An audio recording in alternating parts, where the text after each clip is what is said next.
This is Behind the Line Podcast, and this is Pacific Northwest Headline News in 3 minutes for Thursday, January 6th, 2022.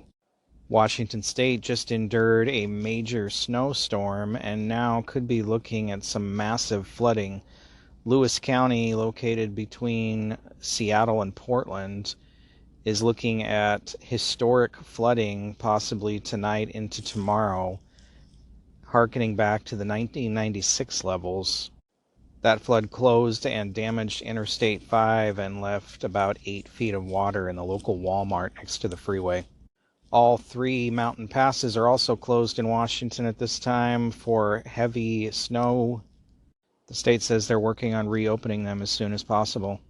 In a story from Jason Rantz, King County prosecutors told a group of South Sound law enforcement officials that they better get used to no jail time for juvenile criminals responsible for the alarming rise of violence in the region.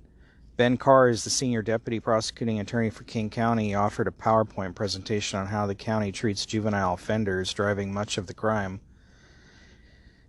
Local officials didn't hear any promise to prosecute criminal suspects. In fact, they were told that the King County Prosecuting Attorney's Office will not prosecute nearly half of juvenile felonies, even when they bring guns to school or commit assault, motor vehicle theft, or residential burglary. Instead, violent criminals will be enrolled in restorative justice programs run by police and prison abolitionists.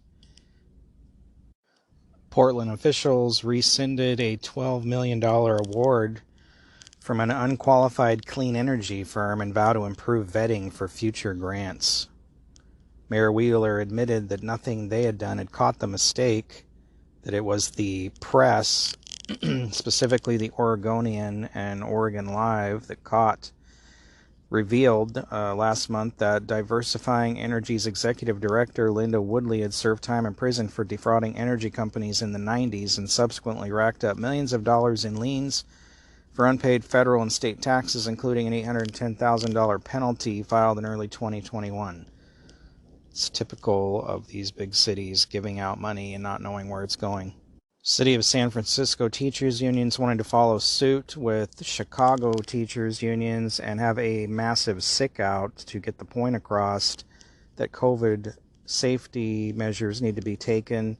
They have more than 600 staff out this week who are apparently sick with COVID. Teachers are not happy with the way the school district is handling it. This has been Behind the Line Podcast, Pacific Northwest Headline News in 3 minutes. For more, visit BehindTheLinePodcast.com. Thanks for listening.